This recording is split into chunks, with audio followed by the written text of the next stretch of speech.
Je traînais sur internet quand soudain, dans mes recommandations, on me conseillait de tester une application de e-commerce Joom.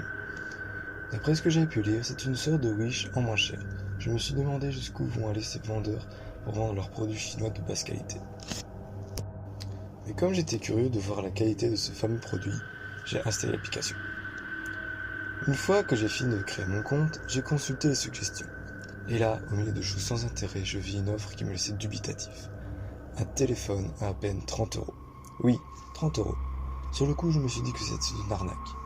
Mais tous les commentaires positifs, plus ma stupidité débordante, m'ont poussé à acheter ce téléphone. Délai d'attente, tous à 35 jours. Exactement 32 jours après ma commande, j'ai reçu un paquet avec le logo Joom sur le carton.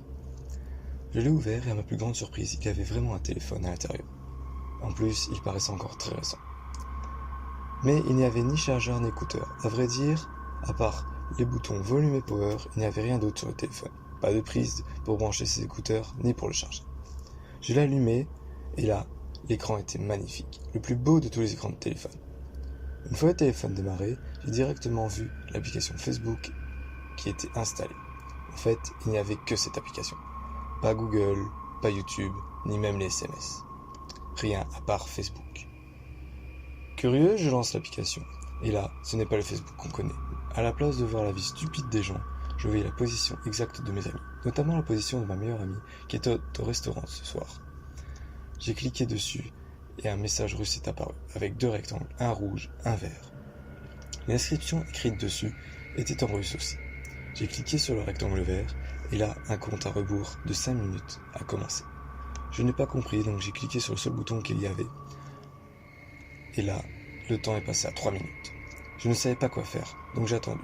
5, 4, 3, 2, 1, 0.